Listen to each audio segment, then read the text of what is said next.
Listo. Bueno, bienvenidos, bienvenidas una vez más. Hoy,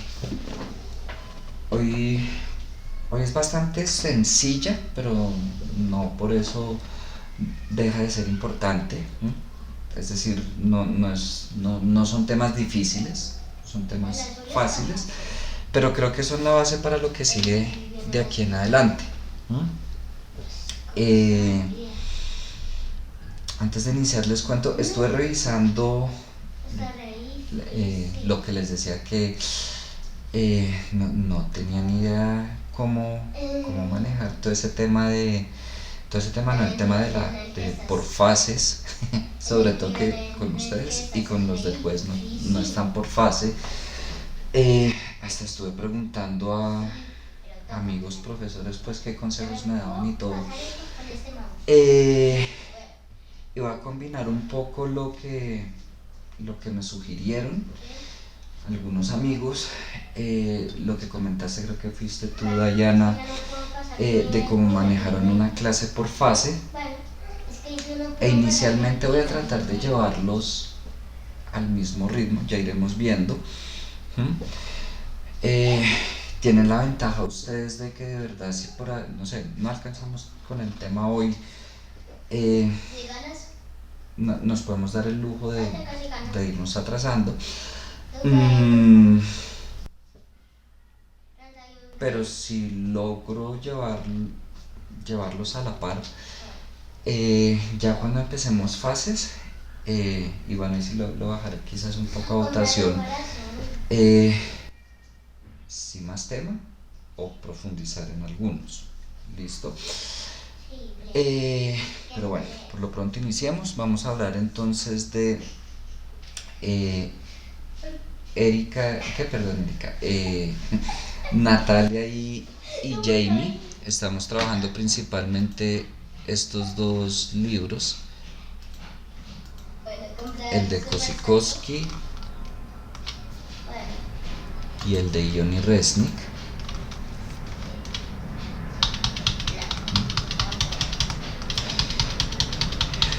Para los que leyeron solo un capítulo,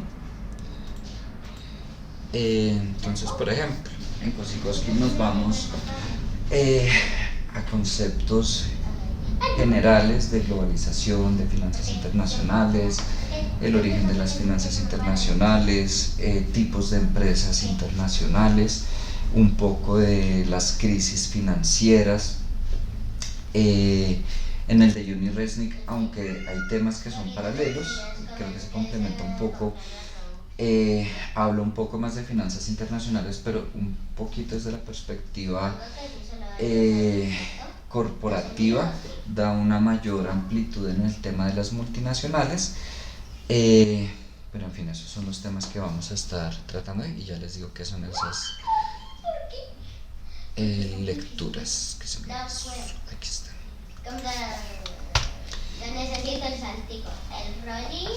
Entonces, regálenme un momento, por favor.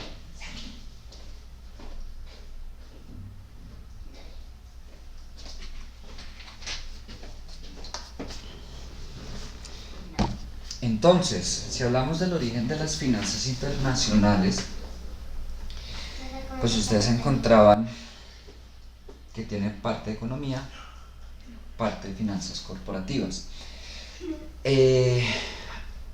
¿Alguien de los que está acá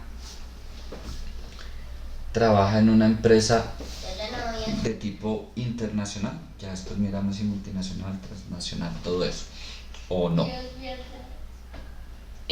Profe, yo sí. ¿En dónde trabajas, Diana? Si se puede saber. Se llama ¿Se llama qué, perdón? White. Ok, no la conozco. ¿Por qué les pregunto? Para ti, Dayana, y los que de pronto trabajen o hayan trabajado en una empresa internacional, sin necesidad de una estudiar finanzas internacionales, llámese una asignatura, un curso, un diplomado, lo que sea, pues sí o sí se ve uno de frente a ese tema, así no lo sepa, así como tal no sepa uno que hace parte de las finanzas internacionales. ¿Por qué? No es lo mismo, ¿no?, cuando yo opero solo en Bogotá, Barranquilla, Cali, lo que sea, pues, que cuando tengo operaciones internacionales, y depende pues de qué tan grande sea la empresa, en qué países tenga presencia, va a haber un tema legal. Estamos hablando de que todos los países son distintos, claro, algunos se asemejan en algunos aspectos, pero en general todos los países son distintos en términos legales, culturales, demográficos, costumbres, moneda posiblemente. Y ya por el hecho de que sea diferente, pues nos involucra temas de finanzas internacionales. Entonces podríamos ver un poco como la necesidad de esas finanzas corporativas en el ámbito internacional para empresas de este corte. Ahora, devolvámonos a la economía. ¿Ustedes aquí ven macroeconomía? ¿O no? Porfa, cuéntenme, no recuerdo. Sí, profe. Sí, vale. ¿Ya la vieron? Vale. ¿Ya la vieron? ¿Sí? Sí, profe. Ok. Hay conceptos de macroeconomía que seguro ya se les harán conocidos. No digo que los dominen o no, eso lo sabrán ustedes, pero por lo menos conocidos, todo ese tema de balance de pago, tasa de cambio. Claro, en macroeconomía uno aprende todos esos conceptos, un poco de operaciones, pero no se centra uno en las finanzas, sino en el aspecto económico. Aquí, como estamos hablando de empresas con operaciones internacionales, pues lo queramos o no, vamos a tener que tocar esas variables macroeconómicas, ya las iremos viendo y profundizando. Entonces, posiblemente algo de lo que hagamos no hoy, más adelante, balanza de pagos, cuenta corriente, paridad, digo posiblemente, no sé exactamente qué hayan visto en macro, algunas cosas se les hagan familiares, me refiero un poco a los procedimientos, a las fórmulas, otras de pronto no, por lo mismo que ahí se le da un enfoque económico. Aquí, aunque tratamos esas variables macroeconómicas, vamos a tratar de darle un enfoque financiero, y es cómo esas variables macroeconómicas nos afectan la operación, nos afectan sencillamente es que se ven involucradas. Puede ser algo positivo, algo negativo, cómo debemos tenerlas en cuenta además. Yo no puedo pretender trabajar en una empresa internacional en el área de finanzas y no tener nada que ver con los aspectos económicos mundiales, principalmente del país donde estoy, pero en general a nivel mundial debo tener en cuenta. Yo no sé, Diana, si tú estás en el área financiera o no, pero cuando uno está en empresas de este tipo, le toca a uno normalmente ver noticias por montones, las noticias que le afectan a uno, ¿no? Ahorita vamos a hablar incluso más adelante, yo no sé si ya leyeron, escucharon acerca de la alianza, se me olvidó el nombre de la empresa de taxis, y Uber. No sé si ya la vieron, para prestar un servicio en Cali. Estamos hablando de una empresa de corte nacional en unión con una empresa internacional, Todavía no he leído detalles de cómo están manejando, no es lo mismo si es una fusión, adquisición, una alianza comercial, ¿m? Todo eso influye, pero ya estamos hablando de una empresa 100% nacional, que quiera o no quiera, así vayan a operar inicialmente en Cali, en ese convenio, ya pues tiene que empezar a revisar temas de finanzas internacionales, así no lo haya hecho antes, por el simple aliado pues con el que está. No voy a juzgar si es buena, si es mala, como les digo, es que me enviaron la noticia, no sé, como una hora antes de la clase y no tuve tiempo de revisarla en detalle. Y bueno, ahí está un poco lo que vamos a ir viendo. El hecho de que entonces, listo, soy una empresa internacional, tengo presencia o relación con distintos países, hace que hayan distintos marcos políticos y legales. Como dijimos, no va a ser igual en todos los países. Depende de la industria en la que yo me encuentre, puede ser más fuerte o más fácil de manejar el tema legal que en otros. Hago una pregunta, ¿ustedes han visto películas? Ustedes dirán, pero este profe se habla de películas, pues sí, es que me gusta harto.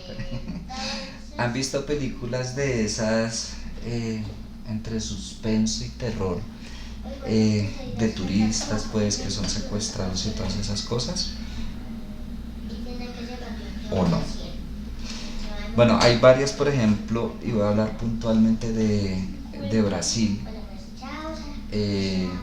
No sé si han visto, o bueno, saliéndonos de las películas, si tienen conocimiento, el tema de fotografiar menores de edad allá es delicadísimo,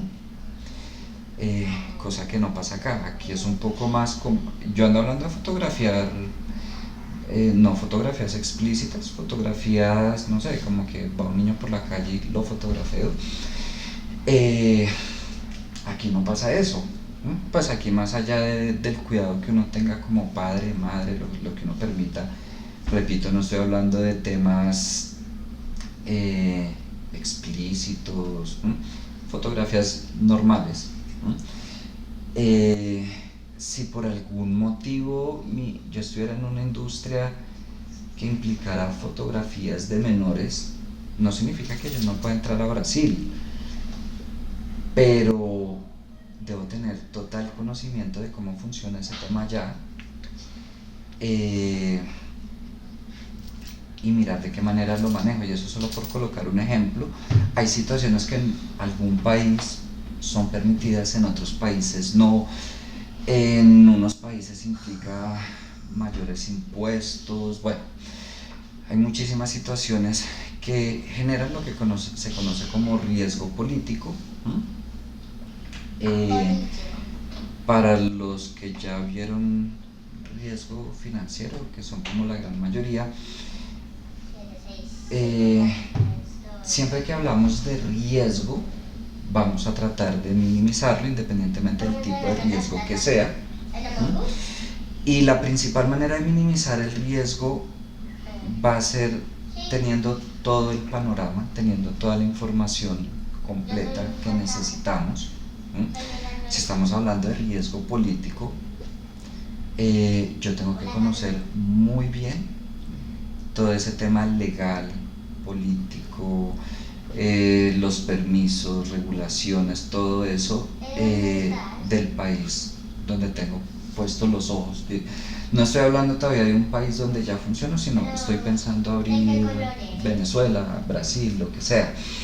Mi industria, mi negocio es de esto, ok, qué restricciones hay, qué legislaciones hay, qué puedo hacer, qué no puedo hacer, cuánto me cuesta, qué permisos debo sacar, me han dicho un montón de cosas, incluso qué leyes, qué proyectos de ley hay en este momento, así como aquí en Colombia se discuten que el proyecto de ley para permitir tal cosa, no quiero entrar en discusiones políticas, pero igual puede pasar. Puede que si yo no me fijo incluso en los proyectos de ley, debo empaparme de igual ideologías políticas, A mí personalmente me parece un tema harto, el tema político, pero pues es un tema que quiera o no quiera me toca saber, no digo que soy un experto político, pero hay ciertas cositas que me toca mirar porque sencillamente afectan el negocio.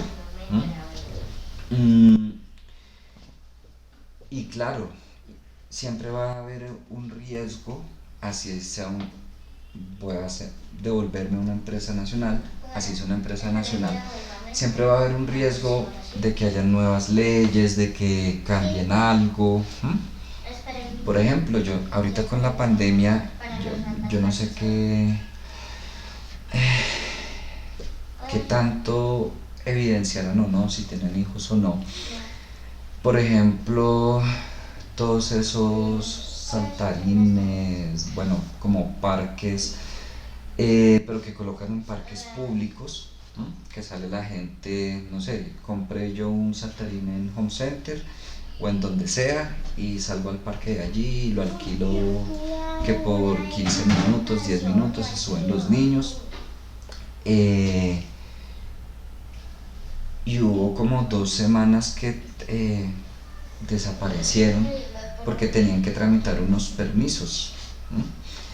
Eh, Repito, no sé qué tan enterados estén. Yo pues estaba enterado pues por el chiquitín, porque sí o sí me afectaba eso que fuimos un día al Saltarín y aquí qué pasó y estuvimos averiguando y era eso, los estaban molestando pues porque tenían que tramitar ciertos permisos para poder seguir con el negocio, incluso a donde vamos, antes había como 3 saltarines, ahora solo está yendo como un saltarín. Eh, y estamos hablando de un negocio muy pequeño, pero está ahí de frente todo ese tema de cambios en las legislaciones, un nuevo permiso y afecta. El tema de que se manejen diferentes monedas lleva a lo que es el riesgo de tipo de cambio. Mm,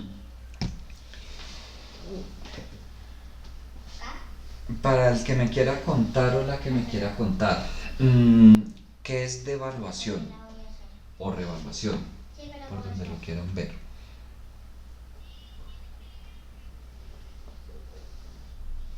No todos, no todos. Wow. Ok, de manera... Profe, Dime. es que, perdón, es que ahí yo siempre tiendo como a confundir, pero Dale. si no estoy mal, ese tipo de revaluación es cuando, digamos, nuestra moneda local, digamos que adquiere mayor poder adquisitivo frente a otra moneda. ¿Sí? ¿Estoy bien? Eh, Pues, no es que la pierde, No, es yo que tengo no entendido sé. que es así. Yo digo que también es como dice Valentina. O Y bueno, la no. devaluación es que baja. bueno, miren, es normal esa confusión, incluso a veces los mismos medios se encargan de eso, que en algunas ocasiones usan un término, en otro término. Sí, Cristian. Profe, pues para acercar también lo que dice mi compañera, digamos lo que la evaluación también es por la moneda principal, que es el dólar. Digamos lo que a medida que se vaya subiendo, como ahorita lo que está pasando, que está como desde 1900, apuntando casi a los 4.000 pesos, eso para nuestra moneda o para Latinoamérica, eso nos afecta y lo cual se valoriza el peso. Eso es lo que yo comprendo. Ok, bueno. eh, Gracias, Cristian y las demás niñas y Cristian, sí, solo mujeres y Cristian. Ok. Eh, para aclarar, cuando, no voy a meterme todavía con dólar, peso, euro, lo voy a hablar de manera general.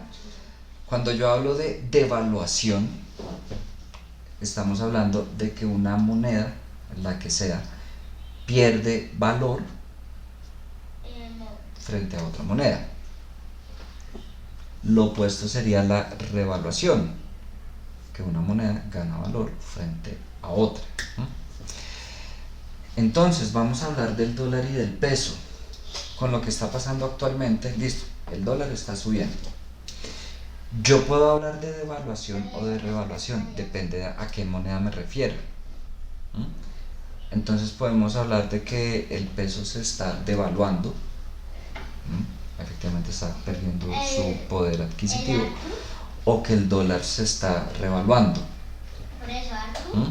Y es el mismo escenario. Por eso les digo, es normal esa confusión cuando se empieza, supongamos que yo no les digo eso y les estoy hablando y les digo el dólar se está revaluando, y por allá más adelante en la clase, no sé, media hora después les digo el peso se está devaluando, y uso los términos indistintamente, y a veces mucha gente queda como, bueno, se está devaluando, se está revaluando, ¿qué es lo que pasa al fin? Pero es eso. No sé si es un poco más claro o si los dejé peor. Bueno. Pues a mí sí me quedó más claro. Profe, otro ejemplo. Ok, vale, Dayana. ¿Vas a poner otro ejemplo o que yo dé otro ejemplo? No, que tú des otro ejemplo. Ok. No, pues es que solo se me ocurría ese. Si estamos hablando de la TRM, tasa representativa del mercado, peso frente al dólar, y si estamos diciendo que ahorita el dólar está subiendo, es decir, cada vez se hace más caro, cada vez con la misma cantidad de pesos podemos adquirir menos dólares. Así de sencillo, el peso se está devaluando, nuestra moneda se está devaluando, nuestra moneda está perdiendo valor frente al dólar. Entonces en Estados Unidos dirán, nuestra moneda se está revaluando frente al peso, y es la misma situación. Depende de qué lado lo mires, si hablas de devaluación o de revaluación. Siempre devaluación es que una moneda pierde valor frente a otra, sean euros, dólares, pesos, bolívares, lo que sea.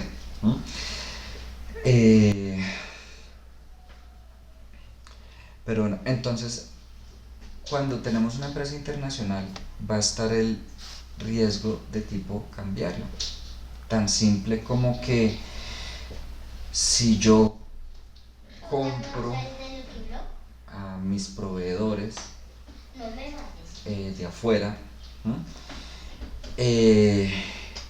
lo común pues es manejar una moneda de aceptación internacional.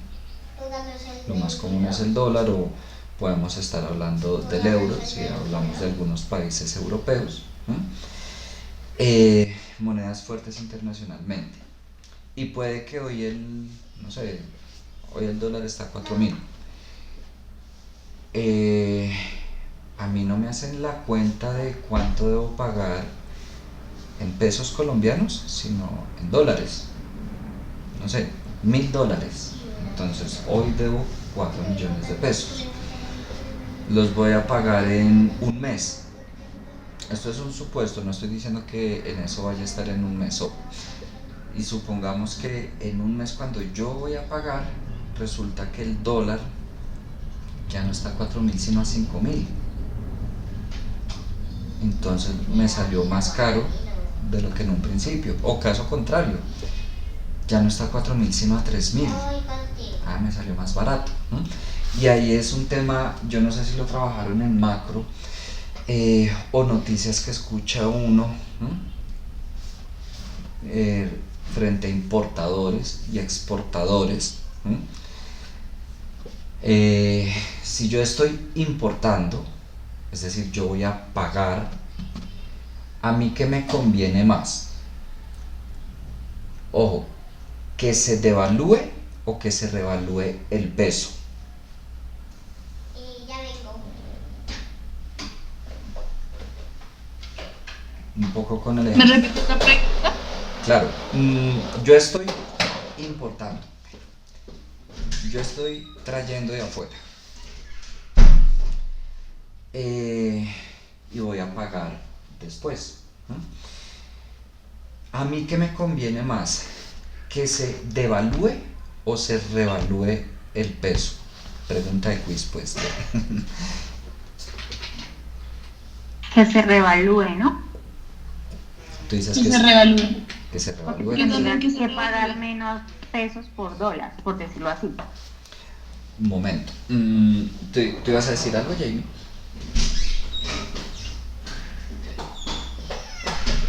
Se te activa por ratos el micrófono, pero no te escucho.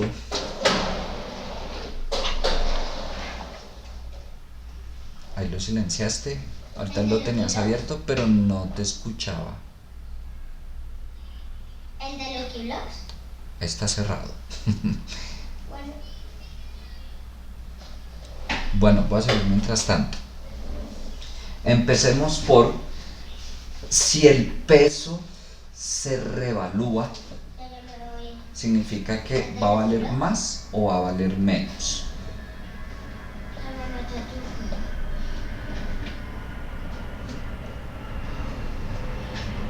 El dólar. Más propa. Ojo, el peso se revalúa. Es decir, voy a poder adquirir más dólares con la misma cantidad de pesos. Eso quiere decir que el dólar bajó de precio. Si estamos hablando de que el peso se revalúa. Y efectivamente, si yo estoy importando, si yo voy a pagar, me va a convenir más que el peso se revalúe, ¿m? Porque voy a pagar menos en pesos, Ya me voy a meter. ¿sí? Les digo porque es muy frecuente el tipo de noticias que el dólar subió, que el dólar bajó, que los exportadores, que los importadores. Y va a pasar lo contrario con los exportadores. A los exportadores les va a convenir es que se devalúe el peso.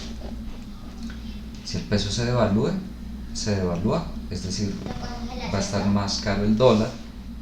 Si yo estoy exportando, a mí me van a pagar, yo estoy vendiendo afuera, entonces si está más caro, pues voy a recibir más pesos.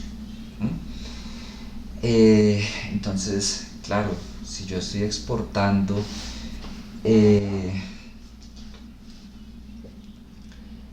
a mí me conviene que siga subiendo, pero si estoy importando es al contrario. ¿Listo? Siempre va a estar ese riesgo, es decir, no va a estar quieto, no va a estar quieto, ¿sí, Diana?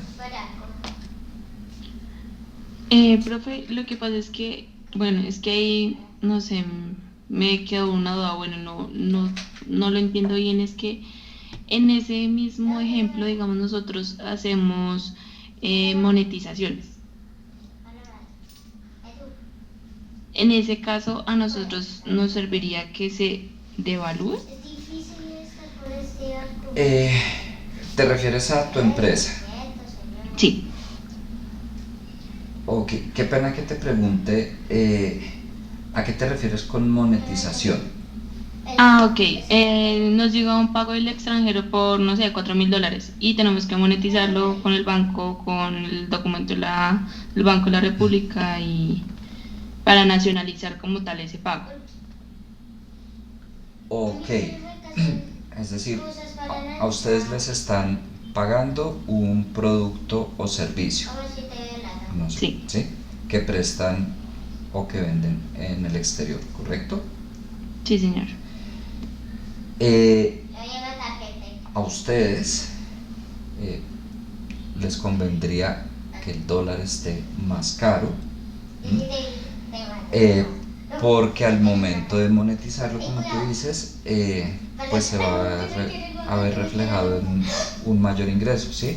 No vas a monetizar con el mismo valor, no sé, pueden ser $1.000, si el dólar está a 3.000 que si está a 4.000.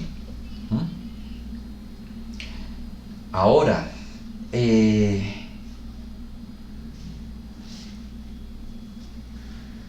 también puedo decir que depende de qué quiera la empresa. ¿En qué sentido?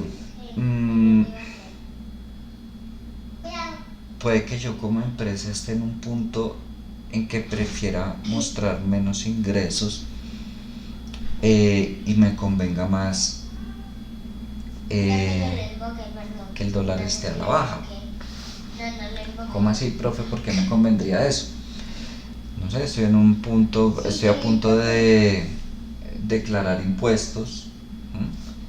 Me conviene que esté a la baja para mostrar menos utilidades, incluso pérdidas, y que después de esa declaración vuelva y suba el dólar. Un poco lo que yo les contaba que hacen algunas empresas, pues ya no con tema de divisas, sino portafolios de inversión, cuando intencionalmente invierten a perder para mostrar pérdidas, cierran el año con X pérdidas o una disminución en las utilidades y después vuelven y reestructuran su portafolio de manera que recuperen esas pérdidas. No debería ser así, pero pasa mucho. Y es un poco lo que se da con las especulaciones, no sé, un poco lo que veían en la película de Big Short, de la gran apuesta, y no solo en eso, en muchas películas o noticias, muchas empresas juegan en algunos puntos a irse a la pérdida y después sí a ganar. En fin, o me interesa que esa empresa vaya a pérdidas, la compro más barata y después hago que gane la empresa. Mejor dicho, soy cualquier cantidad de movimientos, y las finanzas internacionales pues también entran dentro de ese tipo de movimientos que se hacen, que para mí merecen toda una discusión ética, pero está. Pero en general sí les convendría al momento de monetizar esos ingresos que el dólar esté a la alta, es decir, que el peso esté devaluado, ¿sí? Yo tengo un arco súper bonito. ¿O no? Sí, profe. O piensa, o también se vale que me digan, no, profe, yo no opino eso.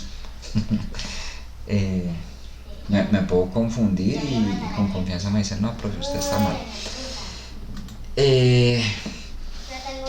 Entonces tenemos ese riesgo de tipo de cambio que yo no sé, Dayana, si ahí trabajan con proyecciones. Claro, me van a pagar, no sé, $10,000 en 3 meses.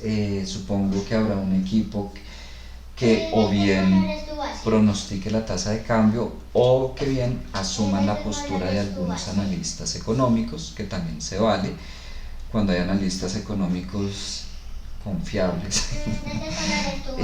Que yo pronostico el dólar a tanto, digo confiables porque no quiero dar nombres, pero por ejemplo, previo a las elecciones hubo un personaje que dijo, si nuestro presidente gana las elecciones, que el dólar iba a estar como a 2.900, una cosa así, y ya ven dónde vamos.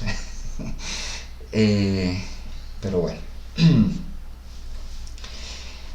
Y en general se habla de imperfecciones de mercado. Profe, Dime. Una pequeña duda, es que tú le dijiste a Valentina que al momento de monetizar era mejor que el dólar estuviera a un precio alto Sí. y que eso sí se beneficiaría, pero no sería como el contrario, o sea, si el precio del dólar está alto, ¿no recibiría menos pesos colombianos o de pronto estoy confundida? Vamos a resolver esa duda entre todos, pues. A ver, estamos hablando de que, no sé, Dayana, les hicieron un pago de $10,000 y tienen que hacer la conversión a pesos, ¿sí? ¿Sí, Dayana? sí, sí, señor. Melissa, te pagaron los $10,000 y tú en tu empresa, bueno, más allá del trámite legal, tienes que hacer la conversión a pesos. Estamos hablando de ingresos que tú tienes. ¿Qué te conviene más?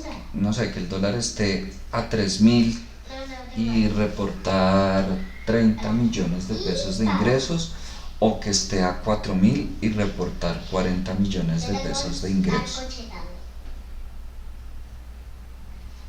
A ver, 5, 6. Melissa.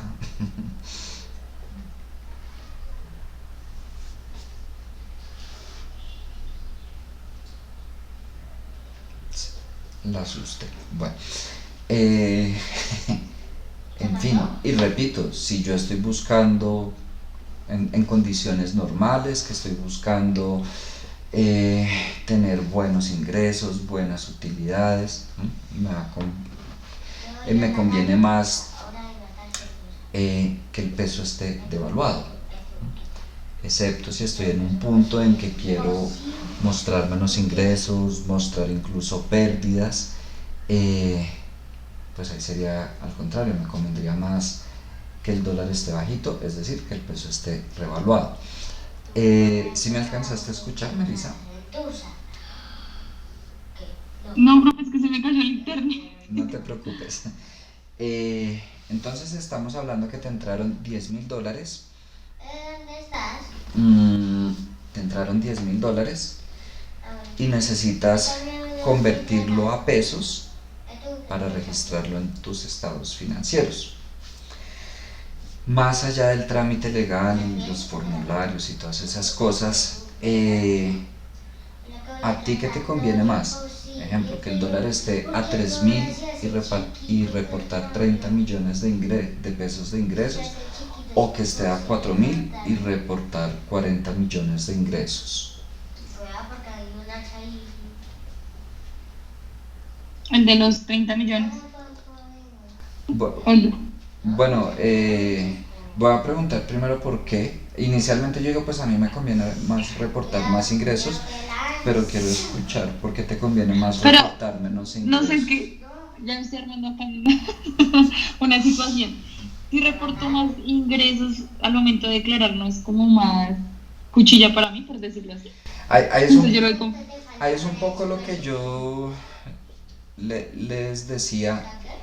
En condiciones normales en que yo quiero reportar buenos ingresos, mostrar utilidad, me va a convenir más que el dólar esté caro, es decir, que el peso esté devaluado. Pero si estoy en un punto en que, al contrario, que puede pasar principalmente por temas tributarios, tal cual, donde no, a mí para pagar menos impuestos, pues me conviene más reportar menos ganancias e incluso reportar pérdidas. Entonces, si estamos hablando de un tema tributario, claro, a mí me conviene más que el dólar esté barato, es decir, que el peso esté revaluado. Pero quitémosle el tema tributario. Supongo, yo soy el directivo de la empresa, y voy a mostrarle resultados a los accionistas. No, pues ellos felices que yo les muestre más utilidades. pues sí, en ese caso sí sería mejor los 40 que los 30. Sí, que es un poco lo que les decía, y pasa muchísimo, hay cualquier cantidad de figuras legales, éticamente discutibles, que hacen que yo, tiempo antes de cerrar el periodo fiscal, disminuyo las utilidades, incurro en pérdidas.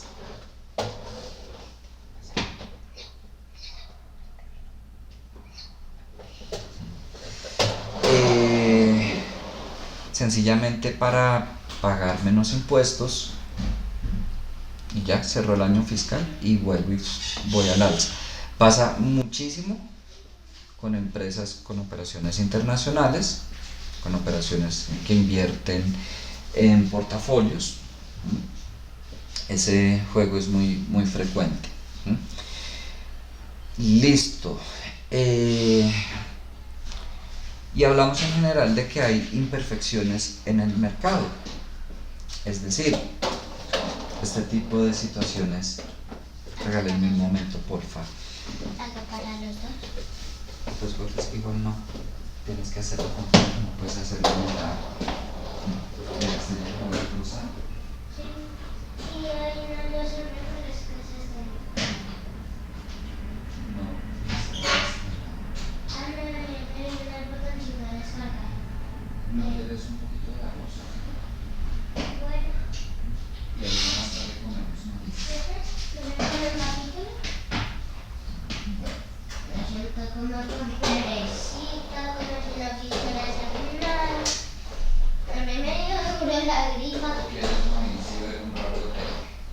No, espera a ver contigo. ¿En arrocito?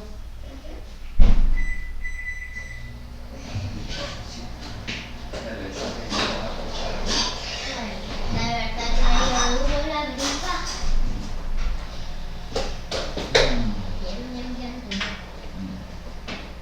Bien duro. ¿Hay las cintones? Espérate con esa chanita que lo doy. Y también sabes que hay que comprar el de 8 años, ¿no? El Sí, dólar. es que yo tengo. Este. Happy Chile 8. ¿De qué color es? No, ese ya queda. No tiene una foto, creo que es. ¿Y quieres un yogur? Bueno, no, tiene que creo que es uno de 7 años, de pronto de 9. De pronto también es de 8, pero es naranja y medio rara. Voy a parar con la ropa esa. Me quiero mucho. Y yo, sí.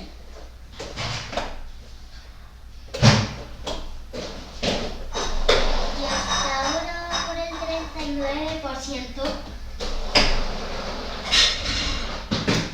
Se me ha durado harto el descargar. No, siéntate si voy a la... Bueno, que te vaya bien.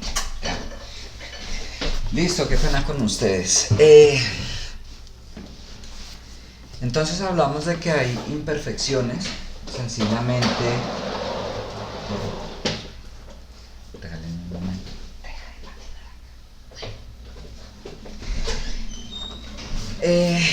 Sencillamente, pues de que tenemos esas variaciones, ¿no? No estamos en mercados perfectos, que hacen que tengamos que estudiar las finanzas internacionales, ¿no? Si no tuviéramos distintas monedas, si mejor dicho la legislación fuera igual en todos lados, daría lo mismo que la empresa fuera nacional o internacional. Y un poco combinado con el libro de Yuni Resnick, se hablaba también de la expansión del conjunto de oportunidades.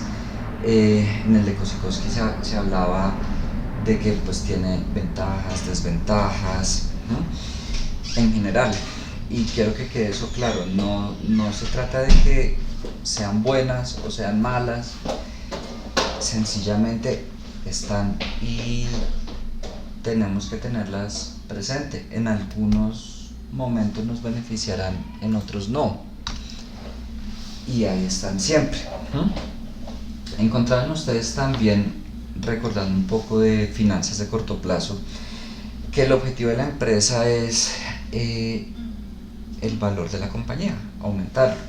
Voy a hacer una aclaración de la fórmula que estaba ahí en el libro de Kosikowski del valor de la empresa. Es una versión muy resumida de cómo realmente se calcularía el valor de una empresa.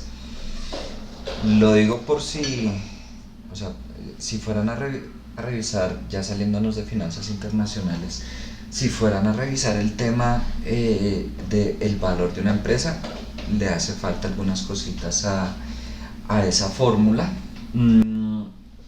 Pero igual, como no es un libro de valoración de empresas, supongo, me parece una buena aproximación, sencillamente para entender el concepto. ¿Listo? Entonces se debe buscar maximizar el valor de la compañía, ¿no? efectivamente se tienen en cuenta los flujos futuros de efectivo que van a haber, ¿no? Pero ¿qué pasa con una empresa internacional? ¿De qué manera voy a expresar yo esos flujos? En pesos, en dólares, ¿no? Empezando por ahí. No es lo mismo si, no sé, yo voy a hallar el valor de una empresa 100% colombiana, no tiene presencia en otro país de ningún tipo y todo el tiempo la moneda que se maneja es el peso colombiano. Todo el tiempo la legislación colombiana, en fin. Definitivamente puedo calcular el valor del dinero, el valor de la empresa, solo pronosticando los flujos futuros de efectivo. Pero si estoy hablando de una empresa internacional, entonces ahí primero voy a hallar el valor de toda la compañía, o voy a hallar el valor que también es posible de sede por sede. Cuánto vale esta empresa en Colombia, cuánto vale esta empresa en Estados Unidos, cuánto vale esta empresa en China, yo qué sé, o cuánto vale la empresa en su totalidad. Y entonces, ¿de qué manera manejo esa conversión de monedas? Y ahí entra sí o sí el tema de las finanzas internacionales para el cálculo del valor de la empresa. Ahí cuando se hablaba del valor también estaba muy breve, que se presentaba el problema de agencia, algo lo habíamos comentado en corto plazo, no lo profundizamos, pero lo comentamos.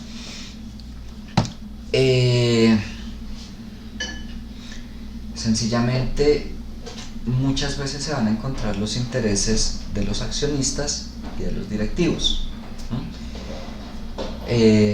Los accionistas por lo general van a trabajar en pos de sus dividendos y los directivos no necesariamente. Lo lógico es que busquen el valor de la compañía, aun cuando eso le cueste dividendos a los accionistas. Eso genera lo que son los costos de agencia. Principalmente, ¿por qué? Porque muchas veces, depende del tamaño de la empresa, muchas veces los accionistas contratan personas que supervisen a sus directivos, como el vigilante, pues para ver qué es lo que está haciendo el directivo que yo contraté. Y de ahí para abajo se generan en general los costos de agencia. Igual, no se trata de que esté bien, que esté mal, sino está presente. No se puede negar que ya depende de la complejidad de la empresa y de las diferencias, depende de eso, qué tantos costos de agencia se generen, pero de que van a haber diferencias entre los accionistas y los directivos, mejor dicho, ese ha sido tema de discusión por años. A eso hace referencia el problema de agencia. Y vamos a meternos un poco con el tema de globalización. Ustedes leyeron.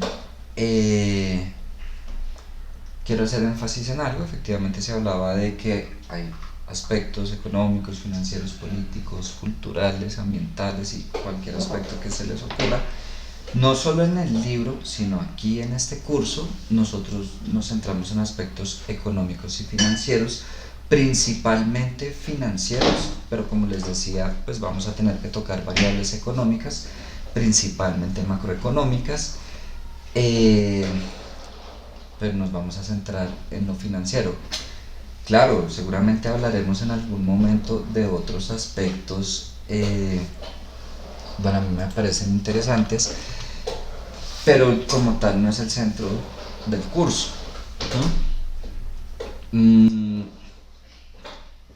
Encontraba también en los dos textos que se hablaba de las crisis financieras, era un poco como Bueno, esa gráfica era como qué ocasiona la globalización, entonces beneficios, crisis, muchas cosas, quienes están a favor, en contra, ¿no? Pero entre otras de las crisis financieras. Para los que vieron Riesgo, hablábamos un poco, y pues ustedes vieron en la película, de la crisis del 2008, pero nos centrábamos solo en lo que aconteció en ese momento, 2007-2008. Ahí en el texto se devuelven un poco, ¿no? Ya se empieza a hablar de políticas económicas expansivas, ¿no? Por si acaso, para quienes no lo tienen claro, puedo hablar de una política expansiva o restrictiva. Expansiva, mejor dicho, estoy permitiendo la inversión extranjera directa, estoy facilitándola. Restrictiva, la estoy frenando. Entonces, al permitir una política expansiva, entra muchísimo dinero, que era lo que estaba pasando ahí y lo que permitía a esos bancos, ya ahí sí conecto con de pronto en lo que nos quedamos en riesgo, mejor dicho, créditos a lo loco.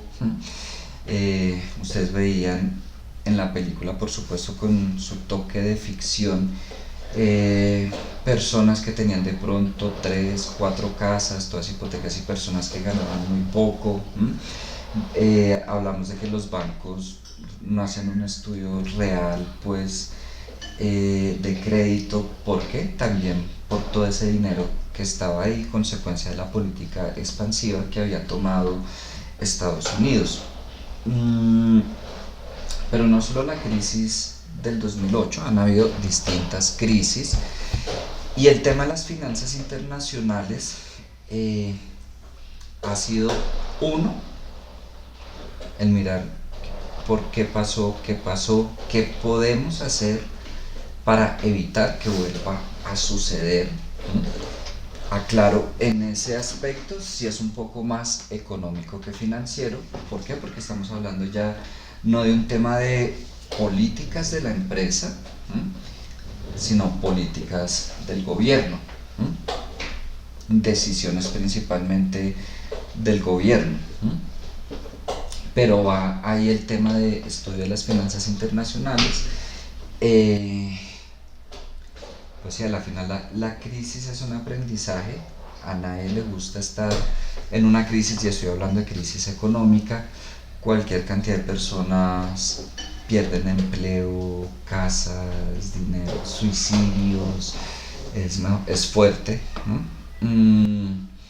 Pero hablando económicamente, se espera que haya un aprendizaje y haya correctivos. No lo voy a hablar ahorita, pero ustedes veían ahí que se mencionaba México. Les dejo la inquietud si alguien quiere comentar, si no, pues ahí les queda la inquietud. ¿Qué tiene México, pues, que es tan importante en el tema de las finanzas internacionales?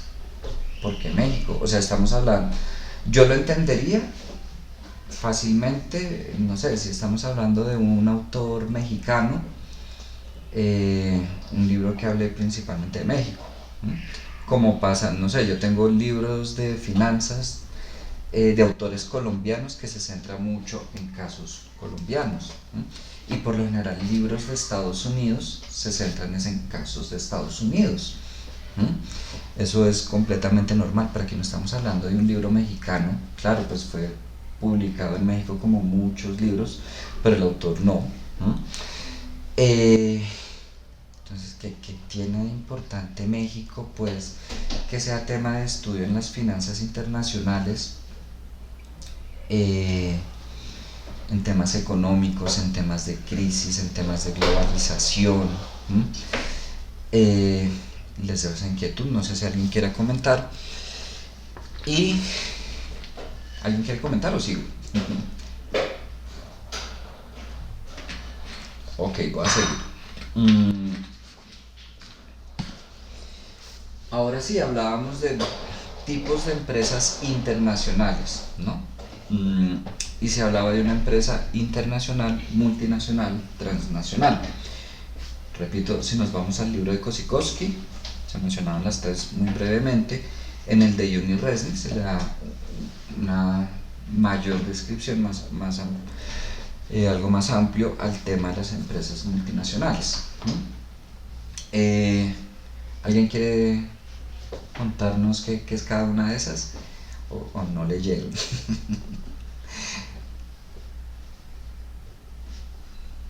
¿No sabe, no responde? Bueno, una empresa internacional es una empresa que sencillamente compra o vende algo a otro país. No sé, supongan que yo abro un local aquí en el centro comercial del barrio, pues, y estoy trayendo, no sé, ropa de Estados Unidos. Lo único que hago es importarla y venderla acá. Es una empresa internacional. O puede ser que comprara una materia prima, o que estoy vendiendo algo a otro país, estoy exportando. Es una empresa internacional. ¿Cuál es una empresa multinacional? Es una empresa que tiene operación en otro país. Entonces ahí hablamos de las empresas con casa matriz, con filiales en otros países. Puede ser que haya una operación completa en otros países, o puede ser parte de la operación. Ejemplo, yo no sé si ustedes han trabajado en un contact center, en un call center.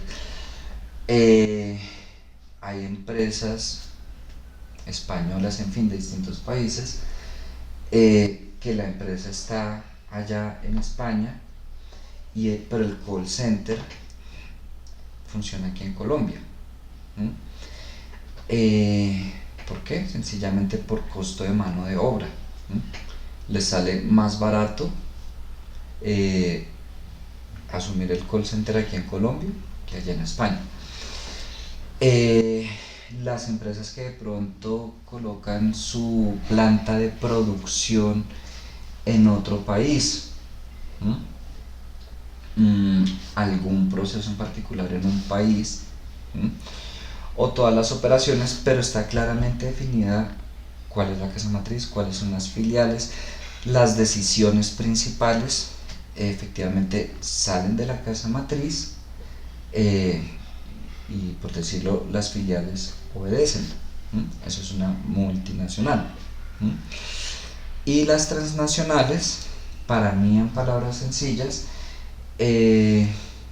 efectivamente han expandido sus operaciones nacionales, sus operaciones a nivel internacional, pero se han expandido tanto que no está claramente definido cuál es la casa matriz.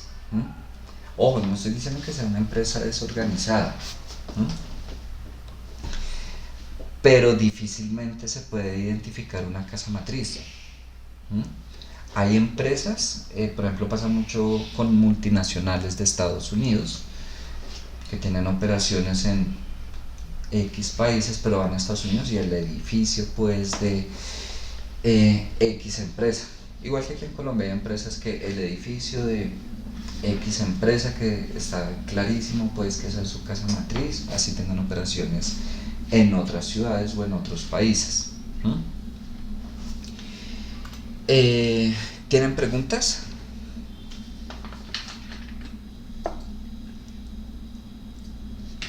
No, profe. ¿Comentarios, quejas, sugerencias? No. Bueno,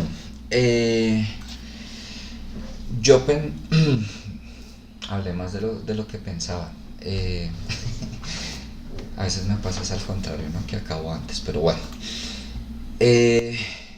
Les comento, subí 4 artículos No se los tienen que leer, no se asusten.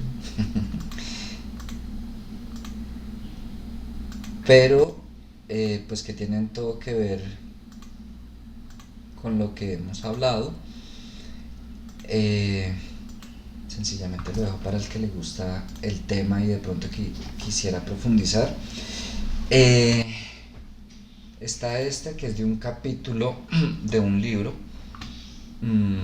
Financial Crisis of 2008, 2011, se me olvidó en inglés. Y Financial Crisis of 2008, este es cortico, ambos son corticos, estos son como 4 páginas, el primero es portada, súper cortico. Para quien quisiera profundizar el tema de la crisis financiera de 2008, de pronto sí, de pronto no. Hay personas que a veces es tema de investigación en la monografía, tesis, pues no tengo claro aquí cómo es ese tema de investigación. Son artículos serios, son cortos, pero son de fuentes confiables. Entonces también es buen material si fuera por ese lado donde, no sé, ustedes están trabajando su tesis, no sé si todos tienen que trabajar o no. Bueno. Y otros 2 artículos que ya es un poco la globalización, pero aterrizándolo aquí a Colombia. Siempre me gusta, procuro, no hay materias, pero procuro un poco lo que vemos. Por supuesto es importante la parte teórica de los libros, pero aterrizarlo un poco a la situación del país. Entonces, pues nada, esta se llama la reconversión industrial en Colombia necesaria para la adecuada inserción en el mercado internacional. Ese sí está en español, igual es bastante corto, son como 4 páginas, la última es bibliografía y la primera es resumen, 4 páginas. Y iba a hacer una aclaración de internacionalización de las pymes, análisis de recursos y capacidades internas mediante lógica difusa. Ese sí ya es un poquito más denso, además de por la cantidad de páginas que son 28, pues por la metodología que utilizan para la investigación, ¿no? Todo ese tema de lógica difusa, yo no soy experto en el tema, pero que se sale un poco de lo que son las ciencias económicas. Entonces a veces uno sí se encuentra con aspectos muy de ese tema, pero más allá de eso me parece interesante algunas conclusiones y observaciones que se hacen en general de las pymes. ¿Por qué las pymes? Siempre hablamos de internacionalización, principalmente las empresas grandes, en algunos casos medianas. Las MIPYMES, no solo pymes, sino MIPYMES, siempre son objeto de estudio, en este caso principalmente las pymes. Las micros y poco se hablaría de un proceso de internacionalización. Pero yo creo que ustedes saben que pues, las MIPYMES en general son el 97% de las empresas en Colombia. Entonces me parece muy interesante cómo abordan el tema de internacionalización de este tipo de empresas. Repito, esos son, nada, por si están aburridos y no tienen nada que hacer.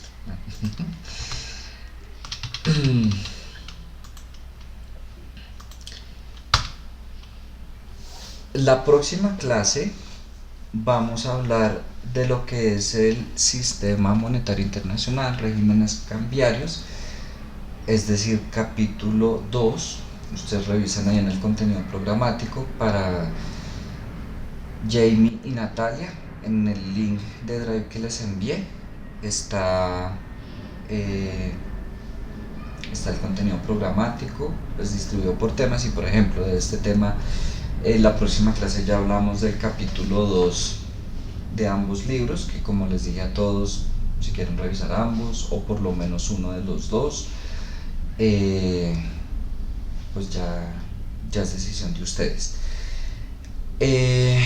Yo creo que habrán visto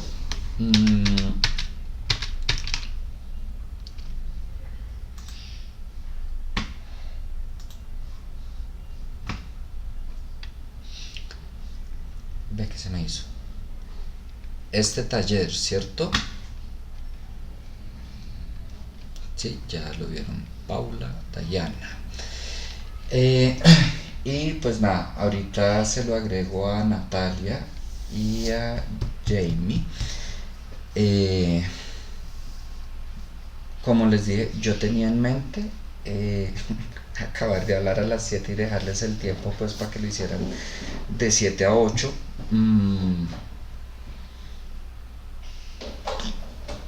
Ya había puesto que se cierra hoy a la medianoche, pues no sé, no tengo ningún problema. Lo modificamos para cuando, o pues lo van a hacer ya, no sé, por si acaso les muestro. Digámoslo para mañana o el fin de semana. Listo, son 3 preguntas. ¿Ibas a decir algo, Marisa? Sí, que opino igual. Ok, son 3 preguntas sencillas, lo pueden hacer en equipos, o sea, hasta de 4, si quisieran hacerse 4 y 4 chévere, o 3, 3 y 2, bueno, no sé. Si lo hacen en equipo, pues solo súbalo una persona, importante que coloque aquí el nombre de las personas. Si lo sube una sola persona y no coloca los nombres, pues yo asumo que esa persona trabajó sola. ¿Listo? Son 3 preguntas sencillas. Ahí se hablaba de un personaje, Rubini. No estoy seguro si leyeron o no leyeron, pero de Rubini se hablaba algo muy breve. Es un profesor de la Universidad de Nueva York, que mucho antes de la crisis del 2008 predijo con mucha exactitud lo que iba a pasar. A diferencia de Michael Burry, que era un inversionista y no fue, o sea, igual predijo, pero digamos ya casi cuando iba a iniciar, y pues aprovechó para ganar un montón de dinero. Aquí estamos hablando de una persona que con mucha más anticipación y con más exactitud, y ya no un inversionista sino un académico, predijo lo que iba a pasar en 2008. Entonces en su momento pues lo trataron como de loco, ya después sí como con más respeto porque de verdad fue muchísima exactitud. Y después predijo algo que se ya denominó la tormenta perfecta, que iba a suceder en 2013. Entonces les pido que esto, si no está en el libro, que investiguen sucesos económicos mundiales de 2013, asuman una postura respecto al cumplimiento de la tormenta perfecta. Se vale que digan, yo creo que no se cumplió lo que predijo esta persona por esto, o si se cumplió por esto, se cumplió parcialmente, en fin. También en los 2 textos se encontraban distintas críticas, algunas justificadas, otras no. Elijan una y coméntenla. Y elijan una multinacional, ojo, asegúrense que sea multinacional y colombiana, la que quieran, y relaten un poco historia de cómo ha sido frente a la globalización.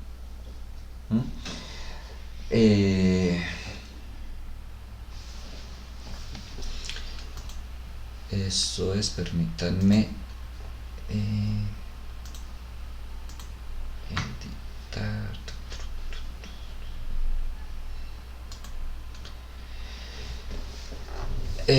Pues nada, pongámoslo para antes de la próxima clase. Ya ustedes deciden. Hoy es 11, ¿cierto? El 18.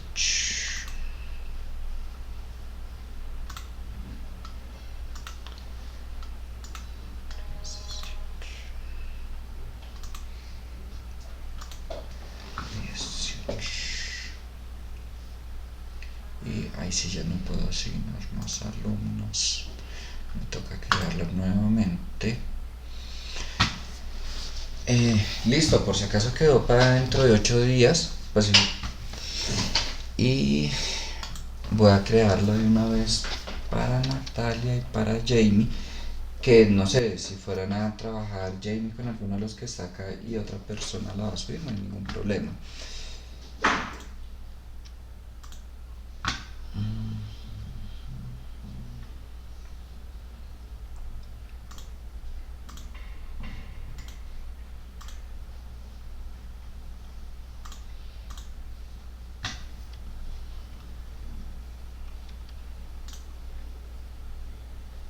Entonces, Jamie y Natalia.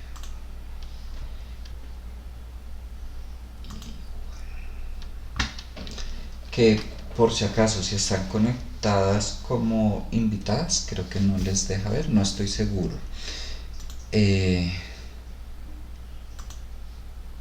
Creo que como invitadas no les deja ver la tarea, no estoy seguro.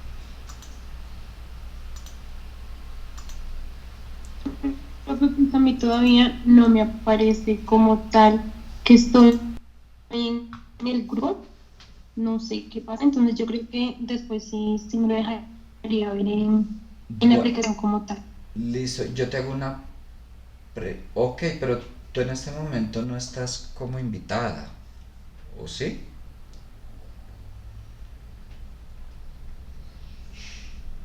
Sí, profe. Ve, porque ya no me aparece aquí el letrero invitada.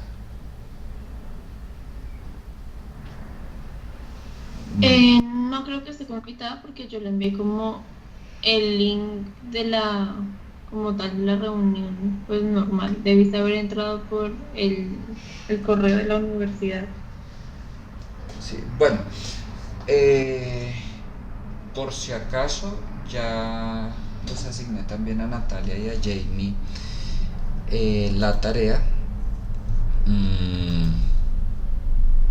Las dos están en el equipo. Importante, uno, que entren con el correo de la universidad a Teams, ¿no? Si entran con otro correo, definitivamente no, pues no les va a aparecer porque están con el correo de la universidad. Y pues sí, ya tendría que aparecerles. Cualquier cosa